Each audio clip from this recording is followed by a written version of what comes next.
Oi gente, tudo bem com vocês?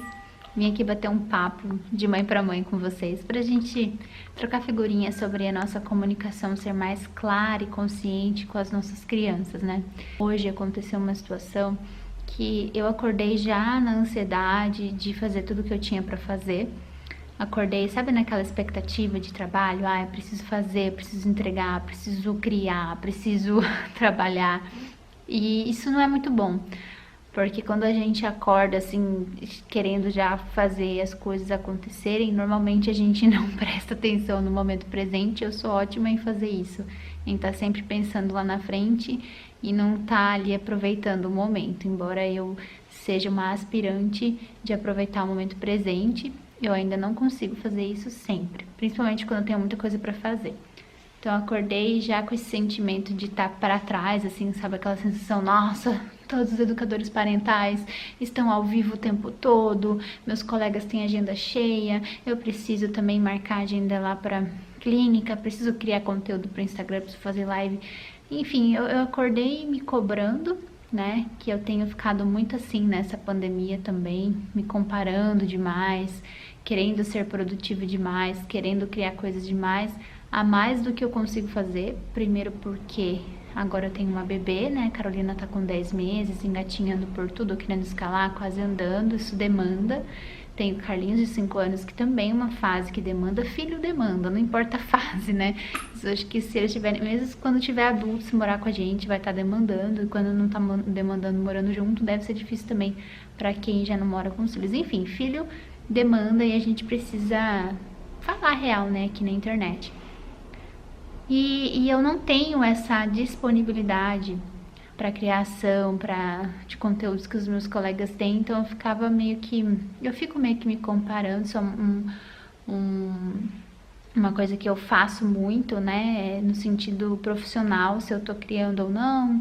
Enfim, o que eu sei é que no meu canal eu nunca abandono, sempre tenho conteúdo aqui uma vez por semana, mas é mais lá no Instagram que eu não consigo acompanhar aquele excesso de conteúdos que publicam, e eu também não consigo publicar a mesmo nível, né? O máximo que eu consigo ali é fazer um post por dia no feed, é falar nos stories com as mães, enfim. Essa preocupação excessiva em produzir demais, em trabalhar demais, né? Querer trabalhar, querer que as coisas entrem, se encaixem, me deixou um pouquinho de mau humor já pela manhã, né? Sabe quando você acorda e fala, não, eu preciso fazer as coisas, preciso estudar, Tava muito... não estava presente.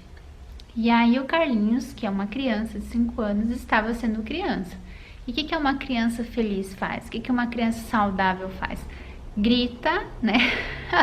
A criança saudável, ela grita, gente. Ela grita, ela quer brincar, ela quer atenção, ela quer que você converse com ela quer ser inserida no assunto. E aqui em casa, eu sempre procurei, e também o Fábio sempre procurou, respeitar a criança como um ser humano e não ver uma criança como inferior porque ela é criança, sabe? Então a gente sempre procurou ser muito honesto, respeitoso com o Carlinhos, e ele sempre teve voz de fala muito importante em casa, né? Então quando ele fala, a gente escuta, a gente tenta incluir ele nos assuntos, explicar as coisas pra ele, não mentir pra ele. Mais ou menos quem me acompanha lá no Instagram sabe, quem me acompanha há muitos anos aqui sabe também. E aí o Carlinhos começou a gritar no café da manhã, já sendo sabe? Uma energia assim que você não acompanha. Eu não consigo acompanhar. E aí eu comecei a falar pra ele assim, filho, para de gritar. Ah, mas para de gritar. Sabe aquela coisa chata da pessoa só ficar implicando com a outra? Para de gritar, não sei o quê. E eu fiquei incomodando ele, tipo, eu tava frustrada porque eu não tava conseguindo fazer minhas coisas. E aí o que eu fiz? Eu projetei minha frustração nele. Que eu penso que isso, na maioria das vezes, é o que a gente faz, sabe? A gente desconta a nossa raiva, a nossa frustração, às vezes, na criança. Nesse caso, eu não estava sentindo raiva. Eu estava sentindo ansiedade por fazer conteúdo, por atender pessoas, por fazer coisas, sabe? Por acontecer coisas na minha vida. A situação tava assim que eu queria criar coisas, trabalhar, responder e-mail, ser produtiva. Eu tava querendo assumir meu lado Mônica, mulher profissional, e tava querendo deixar o mãe off, né? Então a mãe não estava on, a mãe estava off, querendo ali que a vida profissional fluísse e a criança estava ali sendo criança, acabei descontando isso nele. E é interessante que eu vi uma nutricionista hoje falando no Instagram assim, que existe a fome fisiológica e existe a fome emocional. A fome emocional é aquela que a gente vai comer porque a gente sente alguma coisa, não porque a gente sente a fome. Então, a fome emocional, a gente sente uma felicidade, vai lá e come um brigadeiro porque tá feliz. A nutricionista diz que a gente desconta as nossas emoções na comida para comer quando a gente sente algo. E aí eu comecei a pensar, na educação é a mesma coisa. Quando nós, pais, mães, cuidadores, professores, babás, enfim, todo mundo que é responsável por uma criança, a gente age da forma que eu agi, sem pensar no contexto, né? Porque, poxa, meu filho tinha acabado de acordar, ele tem 5 anos, uma criança de 5 anos quer falar alto, quer brincar, quer sair, quer participar, quer tomar um café com a mãe, quer falar. E eu acordei tipo, oh meu Deus, eu acordei de madrugada, amamentei, eu preciso, aquele drama, né? Eu preciso trabalhar, preciso escrever e-mail, preciso programar post, e aquilo gerou em mim uma ansiedade, né? E essa ansiedade fez com que eu começasse a implicar com o Carlinhos, né? Então, tipo, para de gritar. Aí, beleza, ele parou de gritar.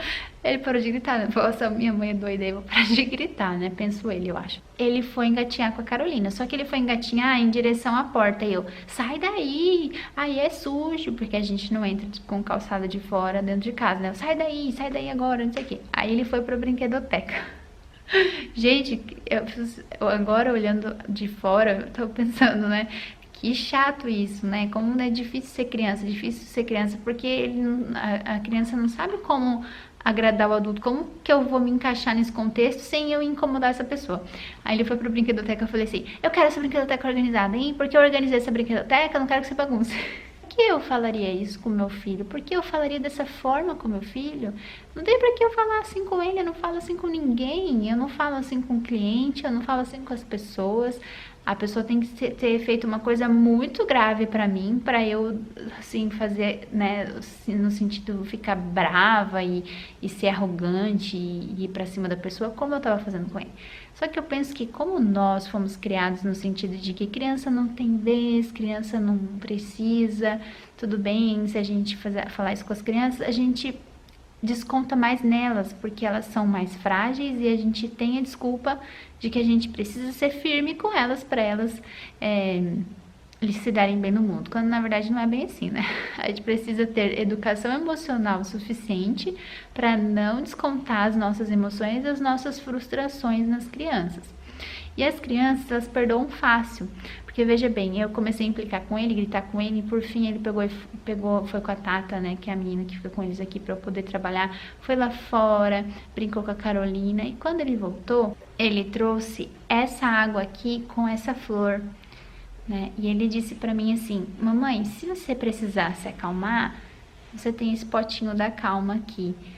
E as crianças, elas perdoam fácil, ele trouxe flores pra mim, trouxe esse pote da calma, e eu, enquanto ele estava lá fora, já tinha percebido que não foi legal a maneira como eu falei com ele, não deveria ter falado daquela forma, muito menos alterado o tom da minha voz, a maneira como eu falei.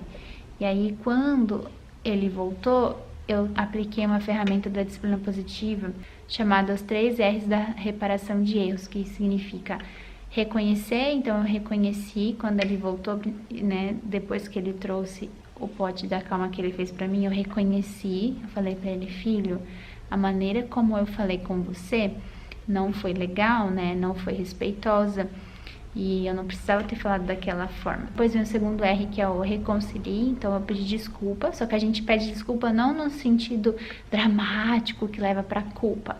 A gente pede desculpa no sentido objetivo, no sentido de responsabilidade. Eu assim, te peço desculpas porque eu não deveria ter agido dessa forma. E o terceiro R é pensar em como resolver de uma maneira respeitosa.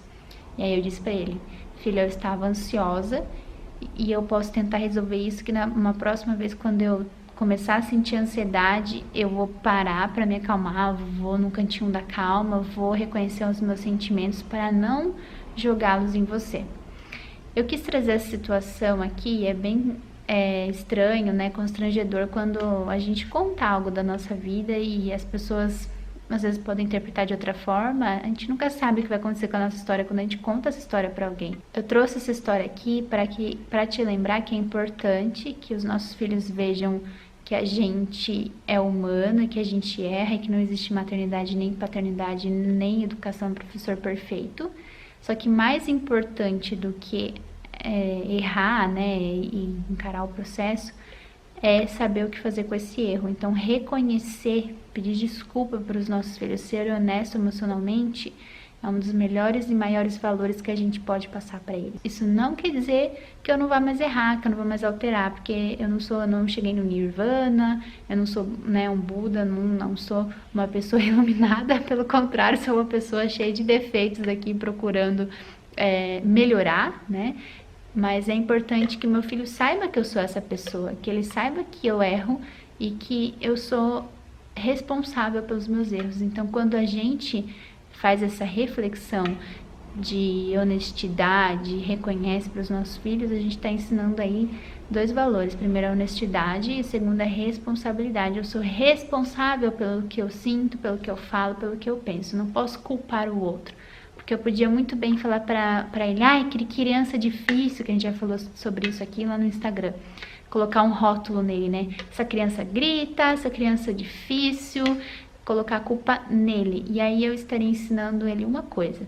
Eu estaria ensinando ele que eu não sou responsável pelos meus atos e por isso eu encontro a culpa no outro. Quando em vez de eu reconhecer que eu fiz isso, eu coloco a culpa no outro, né? Ao invés de eu falar, filho, me desculpe, quando eu falo, filho, você é difícil, você é uma criança tagarela, você não para de gritar, que saco, não sei o quê. Quando eu falo isso e depois eu não peço desculpas, depois eu não reconheço, eu tô dizendo pra ele, filho, a culpa sempre é do outro, a gente não tem responsabilidade pelo que a gente faz, o que a gente fala. E quando a gente erra, quando a gente faz o que eu fiz hoje, e a gente vai lá, encara de frente e fala, pois é, pisei na bola. Não é assim que faz, não precisava falar assim. Não tinha por que eu ter falado assim. Me desculpe. E da próxima vez, quando eu estiver ansiosa para ser uma boa profissional ou quiser sair um pouco do mundo mãe, eu vou pensar antes de falar ou eu vou me retirar para me acalmar para que eu não desconte isso em você. Então veja o valor, né, que a gente ensina para uma criança quando a gente reconhece que ninguém é responsável pelo que a gente sente, pelo que a gente pensa, que a gente fala, a não ser nós mesmos. Então meu filho não é uma criança difícil porque grita, porque chora ou porque quer brincar. Tava difícil pra mim aquela situação porque eu queria fazer outra coisa. Eu queria fazer outra coisa. Eu deveria ter admitido isso, ter me acalmado e ter falado, não, agora eu preciso trabalhar, enfim, e não ter descontado nele. Eu deveria ter arrumado uma outra forma. Mas tudo bem, a gente não vai ficar no vitimismo. Ah, eu devia ter feito tal coisa. Não, aqui o foco é na solução. E a solução é, numa próxima vez em que eu sentir ansiedade sobre o que eu preciso fazer depois de estar com as crianças, eu vou pensar 2 vezes sobre o que eu vou falar para o meu filho. Então eu me comprometi a olhar para mim e pensar, o que eu estou sentindo? Por que eu estou sentindo isso? Será que realmente o meu filho está me incomodando? Ou sou eu que estou achando alguma coisa nele para eu descarregar, para eu querer ter com quem brigar ou ter do que reclamar? Quando na verdade eu precisava olhar para dentro daquele. Isso aí pode ser que aconteça mais vezes porque eu sou humana, mas a cada vez mais eu quero melhorar e tentar passar outros ensinamentos para eles também. Quis trazer essa reflexão com vocês e é isso aí.